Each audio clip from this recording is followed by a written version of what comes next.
up. Moving on, CNBC TV 18's Kritika Saxena caught up with Prashant Roya, the director of SR at Vibrant Gujarat Summit 2015, and began by asking him whether the investor climate in India is actually going through a change. Let's listen in.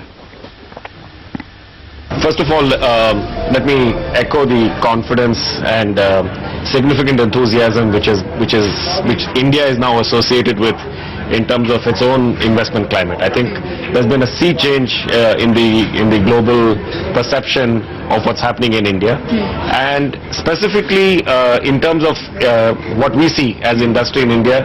I think in the last few months, the number of policy changes which the government has brought, whether it is in the environment space, whether it's in the land space, whether it's in unclogging some of the problems which industry was facing.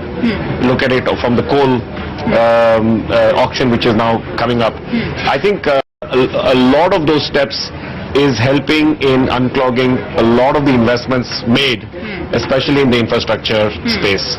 And I think the results of those are already, many projects which were held up are beginning to move again. And certainly I see that most of the investments which India Inc. has made in infrastructure, in manufacturing, they will all get unclogged, and that in itself is a huge upside, because just in the power space alone, we've had more than 2 lakh crores invested by the private sector, and a lot of it was stuck because of regulatory problems, environment problems. And I do believe that those have been addressed, and the policy decisions have been made.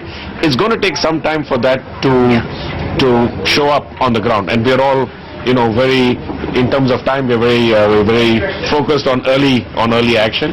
But I do believe that the government is making the right decisions. Just to clarify, 2 lakh crores of power projects were stuck in now have been cleared. Yeah, stuck in terms of regulatory problems, lack of coal, lack of environment approvals, and various. It's not one problem, but a list of issues. Okay. And I think the government has taken most of the policy decisions required to unclog this. Since we are in Gujarat, you said that you're committing around 6,000 crore rupees to expansion and investment in Gujarat. Quickly, could you break this up for us? What sectors, what areas? Yeah, I think firstly, a lot of people have looked at Vibrant Gujarat, MOUs being signed, and saying, it's not resulted in real investment. Well, I just want to say that, we have signed MOUs of more than 70,000 crores. 70,000 crore rupees? In Vibrant Gujarat over the last 6 Vibrant Gujarats. And I am happy to tell you that every one of those investments have been made, are operational, and are on the ground.